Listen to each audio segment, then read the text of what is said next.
Yes, I'm Win Cowgill. I spent my career at Rutgers University. I was a full professor with the Cooperative Extension System. I was the North Jersey agent working with farmers directly and also doing extensive amount of research. About 1990, we were donated and gifted a 400-acre research farm. So I established a tree fruit research center at that farm called the Rutgers Snyder Farm, and developed about 14 acres of research plots there, mostly focused on variety evaluation of apples, cherries, peaches, a lot of plant growth regulator work, a lot of systems work, rootstocks. I've been part of the NC 140 rootstock group since 1990, give or take. So very active in all aspects of production, agriculture, and tree fruit research. My first experience with the International Dwarf Fruit Tree Association was 1978. It was a summer tour to Massachusetts, New Hampshire. And I can't exactly remember who promoted that I go on that, but I remember dragging my two professor buddies, Dr. Norm Childers, probably the most famous fruit nutrition guy, and Ernie Christ, who was our extension fruit specialist, we called him Mr. Peach. And we all went on that tour. Saw a lot of higher density stuff than we were doing in New Jersey, a lot of systems training ideas, and it's very exciting dragging those guys along because they were kind of old school, and it was nice that I, as the young whippersnapper, brought them along. And we did some publications after that. We wrote a new but an apple pruning guide after that meeting.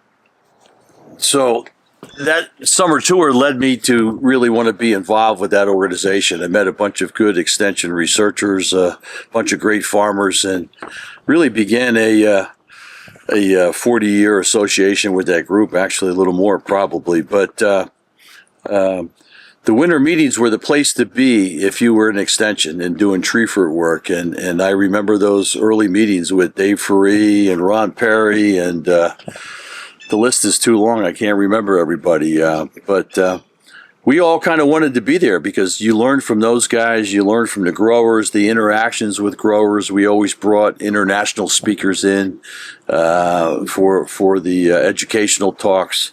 And it really enabled me to manifest my career at the university because I was in a publish and perish deal like most extension or university people. So by meeting people from all over the world and other states really enhanced my career and let me help my growers back in New Jersey.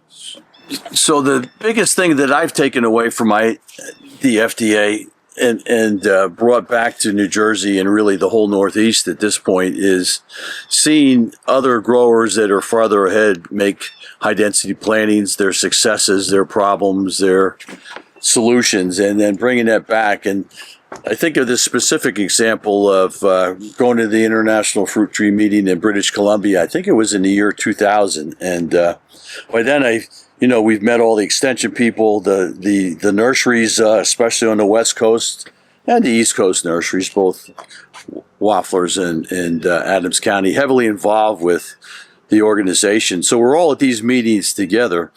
That meeting I saw my first really commercial tall spindle planting, super spindles planting really. They were planted about 2 feet to 2.5 feet by 10. And I got pretty fired up looking at their yield because they were already 8 years old and really had a well-established commercial planting. So I was able to get trees donated from Muller Drive, and we put about half acre in at the Rutgers Snyder Farm. Tall spindle with trellis, super spindle rather with trellis, and I would have growers there every year. We would do summer meetings, twilight meetings, at least twice a year to see those plantings and see how they matured over time and all the tricks of the trade of how to get it done. And that made a significant impact on the tree fruit industry, especially the apple industry in northern New Jersey. So one of the things I wanted to mention was, my professional and personal involvement with the organization itself. John Clements and I were always cohorts and worked together very closely. In the late 1990s, I want to say 97, 98, we actually developed the first website for IDFTA. We did it for free as a labor of love. We had one of our first websites in the country with the virtualorchard.com. And so we started building their website and promoting it. So we would go to the winter meetings and tell all the board members, hey, you should really look at what we're doing for you guys here. And I think after about 3 years, we asked for permission to address the board. And I remember walking in, Dr. Bruce Barrett was the administrator of the organization at that time. And he said, hey, here comes the .com guys. It's pretty funny, but we made a presentation and then they actually even coughed up a few dollars for us to keep doing the website. But the caveat was then they wanted us at all the board meetings all year long. And John and I paid our own way to go to the board meetings. So really wasn't a money-making thing for us. But you know what? It helped get the information out to the public, being the official website, maintainers and directors of the International Dwarf Fruit Tree website. We actually have all those files from those original websites on our server at virtualorchard.com if anybody wants to go take a look at some. As I recall, I was one of the first guys with a digital camera. I had an Apple camera and something else, and my buddy Clements always make fun of me. I had 3 cameras around my neck, but we would take those pictures and edit them, put them on the website, and let people see what the summer and winter tours were all about from taking digital pictures early on. So I've always really believed in this organization and tried to give it service when they asked. I spent 6 years on the research board, and we decided as a board what monies to give out. We gave out close to I want to say $40,000 or $50,000 every year for research to researchers to do work on dwarf fruit trees and other topics of need. And I stepped off that board not too long ago, and the board just asked me to join the Research Foundation Board of Trustees, so I agreed to do that as well. So I'll put a little plug in. Our Board of Trustees oversees a fund, and that fund supports the research of